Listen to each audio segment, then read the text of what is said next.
हमारी धरती पर समुद्र की गहराई इतनी है कि मापना भी मुश्किल हो जाता है। 10 अप्रैल 1912 को टाइटैनिक जब साउथहैम्पटन सिटी से न्यूयॉर्क सिटी के लिए रवाना हुई तो महज 4 दिन बाद ही जाकर के अटलांटिक महासागर में डूब गई। इतनी बातें तो हम सभी अच्छे से जानते होंगे, लेकिन आज हम बात करने वाले हैं टाइटैनिक के अनसुने रहस्यों के बारे में। तो चलिए शुरू करते हैं।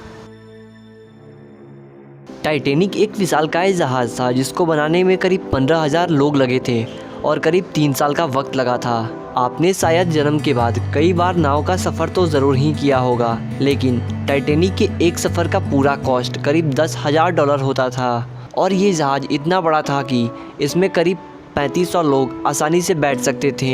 इसमें बिजली और खाना की आवश्यकता के लिए रोज़ाना करीब 825 टन कोल का उपयोग होता था। टाइटैनिक के डूबने का इल्ज़ाम ईजे स्मिथ पे लगाया जाता है, क्योंकि उन्हें नाव के टकराने के पहले ही करीब 6 बार से अधिक की चेतावनी दी गई थी। टाइटैनिक ने पहले ही बड़े जहाज होने का रिकॉर्ड बना चुका था और ईजे स्मिथ ने सोचा कि बड़े जहाज होने के साथ इसे स्पीड में भी अव्वल बनाया जाए। नाव की गति करीब 40 किलोमीटर पर आवर थी, जिसे बढ़ा करके 60 किलोमीटर पर आवर कर दिया गया और ऊपर 2 लोगों को खड़ा कर दिया गया, जिससे पता चल सके नाव के सामने कोई खतरा तो नहीं है। जब टाइटैनिक बर्फ के चट्टान के पास पहुंचा तो ऊपर बैठे लोगों ने खतरे की घंटी को आगाह किया, साथ ही फोन कर बताया आगे बर्फ का चट्टान है। और इसके बाद ईजे स्मिथ ने जहाज को मोड़ने को बोला, लेकिन नाव विशालकाय होने की वजह से मुड़ नहीं सकी और जाकर के बर्फ की चट्टान से टकरा गई। उसकी तेज गति के कारण उसका निचला हिस्सा टूट गया। पानी तेजी से अंदर आने लगा। इस झटके को पूरे नाव में महसूस किया गया और निचले हिस्से में सोए लोगों ने जब यह देखा तो ऊपरी मंजिल की ओर जाने लगे। नाव पर पूरी तरह तबाही का माहौल हुआ। बाजे वाले लोग उदासी वाले धुन बजाने लगे।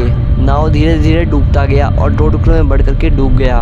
बस बचे तो 705 लोग, जिसमें कि बाकी बचे 1500 लोग मारे जा चुके थे।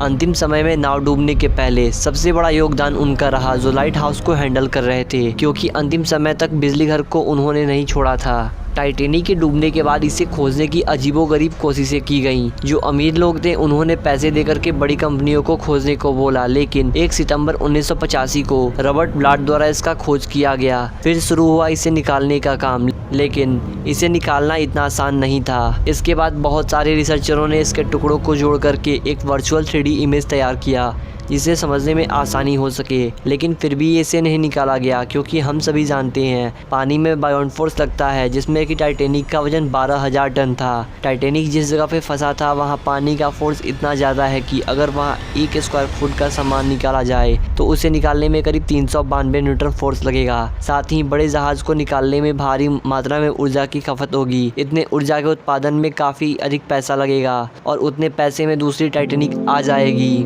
साथ ही उतने पैसे की रिकवरी में भी टाइम लगेगा, इसलिए इसे निकालने में कोई भी कंपनी तैयार नहीं होती। लेकिन फिर भी इस पर रिसर्च चालू है और साथ हमें उम्मीद है कि आने वाले समय में हम इसे निकालने में कामयाब होंगे।